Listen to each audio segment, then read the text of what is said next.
So the Kambri story continues. I'm really pleased to be able to introduce one of our Indigenous PhD students, Kate Harridine, who is working at the Fenner School.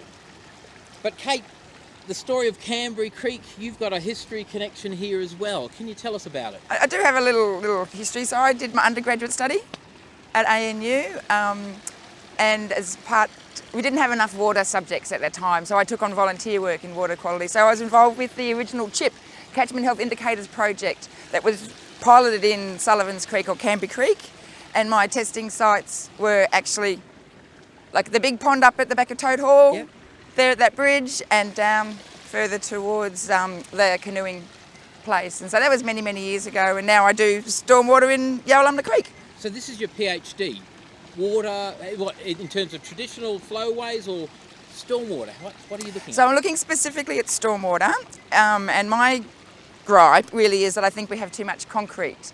But realistically, we're never really going to get rid of it. So what I'm looking at trying to do is using Indigenous science, both from Aboriginal Australia, Indigenous Australia and Thailand, and seeing if you can put small infrastructure in the concrete channels themselves to improve water quality outcomes. But in terms of bringing people to water and getting us to reconnect with water in more than an economic sense, to bring back that spiritual aspect of water, then that's a good thing, because then people will go, okay, this is better, but we can do better again. And do you see, as we've done using the Kambri Creek, or now later called Sullivan's Creek, waterways were both pathways and lifeways. You just see that. Absolutely, you can. You walk along and sometimes you'll see a little scar on a tree and you go, oh, we've been here before. This has always been a path. This will continue to be a path. And look, in modern day Australia, I work in a lot of stormwater drains, and you see the worn path in the ground where people are walking. The concrete bike path is over there, but they want to be here, right next to the water. All people have this deep connection to water. And I've noticed one of the things we've got as part of the ANU Heritage Trail is some of our scarred trees, as you've mentioned, and we have a couple of these little canoe raft things. Kate, the idea of, you see the old maps of there being in the Canberra region, these little ponds or chains of ponds. Yeah. And we know down here, that was one of the widest areas overlooking a grassy flat that was potentially a ceremonial. Was that the natural landscape? It wasn't fast-flowing water? Oh no, absolutely. Chain of ponds is really a very dominant landform in Australian waterscapes. You can see at Farrer, where the pine plantation is, if you walk along that pine plantation, you can see that there's the dips in the... It's not got water anymore because they've now got a concrete chain in Long Gully Creek. Yep.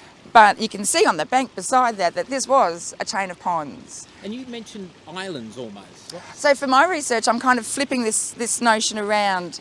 I'm trying two pieces of infrastructure, and one of them is what I'm calling leaky weirs. So this is a weir, it's very, very leaky, but the ones I've got, you actually would stop this flow so it comes around the side rather than the flow coming through the middle. And then when that happens, you get the sediment building up behind, and there are your islands. And that gives you filtration, it gives you habitat, it gives you nitrate, phosphate exchange through soil and roots and water and stuff.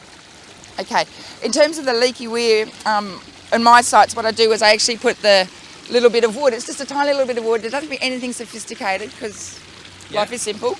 And so rather than the water being funneled in between like it's here, it's actually funneled around the leaky weir, and then you get the build-up of sediment behind. And so it is islands. And that's right. So I call them a chain of islands. Yeah. So, but it is very much based on that notion of chain of ponds, and chain of ponds were actively and sensibly manipulated by Indigenous Australians to make them more effective, to last longer in the landscape. Like they could be carved out, or they could be made deeper, so that the water would stay in the environment longer. And tell me, so having a pond which with water slowing down, you could have more larger species of mussels, plants, crabs. Yeah, absolutely. Yeah, so it's a food source as well. Yeah, as well as a water source. And of course, occasionally you'd have probably some reserved for bathing. Yep. So they're a very useful. And we've seen here at ANU the thousands of ducks and their thousands of ducklings, and it's the way it is. Yeah. You won't go hungry if you live on Kambri Creek, I don't think. It's a pretty good life on the old Kambri Creek.